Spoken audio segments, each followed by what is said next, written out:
అనంతపురం జిల్లా జలాలపురంలో వైసీపీ అసమ్మతి నేత పట్నం నాగేష్ తోటకు గుర్తు తెలియని వ్యక్తులు నిప్పు పెట్టారు. ఈ దుశ్చర్యతో తోటలోని బిందు సేద్యానికి సంబంధించిన డ్రిప్, దాని పరికరాలు, పైపులు, ఇతర వ్యవసాయ పనిముట్లు కాలిబూడిదయ్యాయి.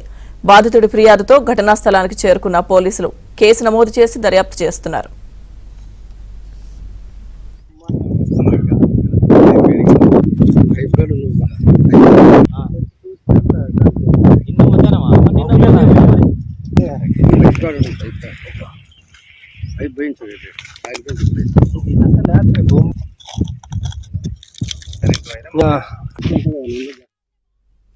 తనను ఆర్థికంగా దెబ్బతీసేందుకే ప్రత్యర్థి వర్గం ఈ ఘాతుకానికి పాల్పడిందని పట్నం నాగేష్ ఆరోపిస్తున్నాడు.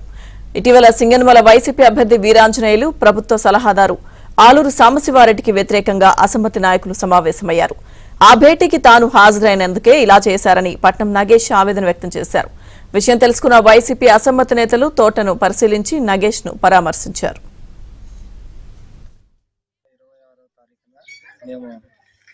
వైఎస్ఆర్ కాంగ్రెస్ పార్టీ అభ్యర్థిని మార్పు కోసం సింగనమల మండలం శ్రీపురం పెద్దమ్మ గుడి దగ్గర మొక్కు తీసుకొని వైఎస్ఆర్ కాంగ్రెస్ పార్టీ నాయకులంతా కలిసి అక్కడ డిన్నర్ ఏర్పాటు చేయడం జరిగింది. అక్కడ మేము కూడా మా కుటుంబ సభ్యులందరూ కూడా కలిసి మా గ్రామంలో ఉన్నటువంటి వైసీపీ నాయకులందరూ కూడా అక్కడకి పోయి పాల్గొనడం జరిగింది.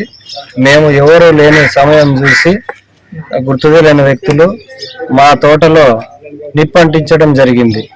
దాదాపుగా డ్రిప్, పీవీసీ పైపులు, ఫిల్టర్లు, లాటరు, గేట్ బాళ్ళు, 4000 సరవకట్లు, బీరకి తెచ్చిండే సరవకట్లు మొత్తం అన్ని అంటించి నిప్పు గుర్తు తెలియని వ్యక్తులు దాదాపు 3 లక్షల వరకు నష్టం మాకు జరిగింది. అదే విధంగా ఇక్కడ మా చిన్నాన్న వృద్ధాశ్రమం ఏర్పాటు చేస్తున్నాడు సబూరి చంద్రస్వామి. ఆ ఉద్దేశపూర్వకంగా ఆ ఆశ్రమం కూడా నిప్పు అంటించి ధ్వంసం చేయడం జరిగింది గుర్తు తెలియని వ్యక్తులు.